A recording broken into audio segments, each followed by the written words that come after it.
Maya, okay. Imagine you're a pilot, right? You're in the cockpit of a massive commercial jet. You're cruising at 16,000 feet over Los Angeles, looking at the clouds. And you look out the side window, and you see a guy in a lawn chair. Wait, what? Like a literal folding lawn chair?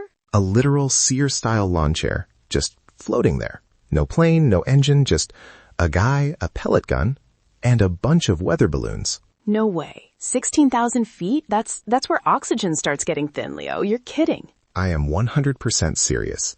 This is the story of Lawnchair Larry Walters.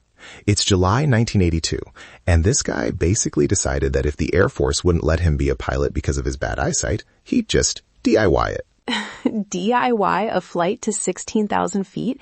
How many balloons are we talking about? 42. Huge 8-foot weather balloons. He tied them to his chair in his girlfriend's backyard in San Pedro. He called his aircraft the Inspiration 1. It's like the movie Up, but 30 years earlier and way more 80s truck driver energy. Okay, so he's got the chair, he's got the balloons, but how does he control it? Or was the plan just to, hope for the best? Well, that's the thing. He was actually somewhat prepared. Kind of. He had a CB radio, sandwiches, a camera, and 2 liters of Coca-Cola. Oh, and a pellet gun. The plan was to float up, enjoy the view, and then when he wanted to come down, he'd just pop a few balloons, like a slow-motion descent. Wait, really? He was just gonna shoot his own balloons? Exactly. It's like using a needle to let air out of a tire, but you're 3 miles up in the air. But here's the crazy part, the part that actually made me gasp when I read it. He was supposed to be tethered to his Jeep, right? To keep him from just bolting into the stratosphere. But the cord snapped prematurely. Oh no. Boom, he shot up like a literal rocket. He wasn't expecting to go that high. He went from backyard barbecue height to commercial airspace height in minutes. He was so high and so cold that he actually got too scared to shoot the balloons for a while. He was just drifting. I can't even imagine the view, but also the terror. You're in a lawn chair. One gust of wind and you're not in the chair anymore. Right? And he's on the CB radio talking to this monitoring group, React, and he's just like, yeah, this is an unauthorized balloon launch. I know I'm in federal airspace. Just tell them I'm okay. Just tell them I'm okay. Meanwhile, pilots are calling the tower like, you're not going to believe this, but there's a guy in a patio chair at 3:00. Exactly. 2 different airliners spotted him.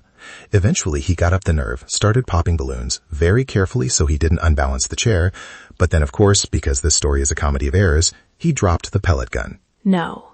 Leo, stop. He dropped the only way down? Well, he'd popped enough that he was already descending, but he couldn't pop any more. He ended up drifting into Long Beach, got his balloon cables caught in some power lines, caused a 20-minute blackout for the whole neighborhood, and just climbed down, totally unharmed. That is... Honestly, it's kind of beautiful in a very chaotic way.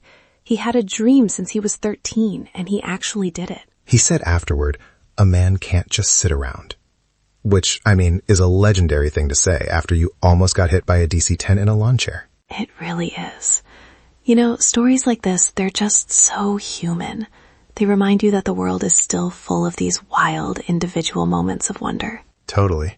Hey, before you tell me what happened to the chair, because I'm dying to know, I just want to say to everyone listening, if you're enjoying these deep dives into the "Did that really happen?" files, come back tomorrow. Join the loop with us. We love having you here. Yeah, get your daily curiosity fix. We've got plenty more where this came from. So, the chair, please tell me it's not in a landfill. It's in the Smithsonian, Maya. Wait, really? Yes, the National Air and Space Museum.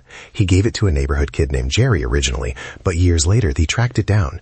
It's sitting there with the Wright brothers plane and the Apollo capsules. This plastic lawn chair that cost like $10. I love that. From a backyard in San Pedro to the Smithsonian. It's the ultimate why not story. Exactly. He inspired so many people. There are cluster balloonists now who do this as an extreme sport. One guy even crossed the English Channel, but Larry was the one who just did it with a pack of beer and a pellet gun. A true original. Thanks for bringing this one today, Leo. It really brightened my afternoon. Of course, it's just too good not to share. Well, that's our story for today. We'll be back with more tomorrow. See you again. Stay curious.